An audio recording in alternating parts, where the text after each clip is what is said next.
是之前打了针还是吃的药啊？打了针也吃了药。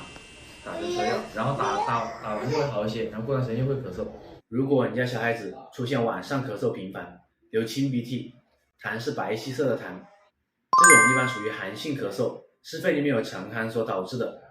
这种情况下，家长就尽量不要带小孩子去打针、做雾化、吃清热化痰止咳的药，否则你的咳嗽就会越来越严重，反反复复，难以断根。因为这种咳嗽是肺里面有沉寒导致的，所以我们要用温肺化痰的中药把寒气给逼出来，这个咳嗽才能断根。如果一直用打针、雾化、吃清热化痰止咳的药，那种是寒凉的治法，容易把邪气压到里面，这样子小孩子邪气排不出来，就会停留在体内，形成一个慢性咳嗽。他现在是体内的寒气很重，有湿气，就算你这次打完针之后，他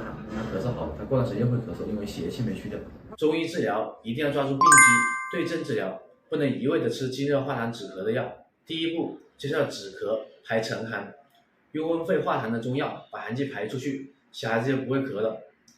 第二步就是调脾胃，久咳必虚，久咳易瘀，小孩子咳久了伤到了正气，把脾胃的气补足之后，小孩子体质才能恢复，咳嗽才能断根。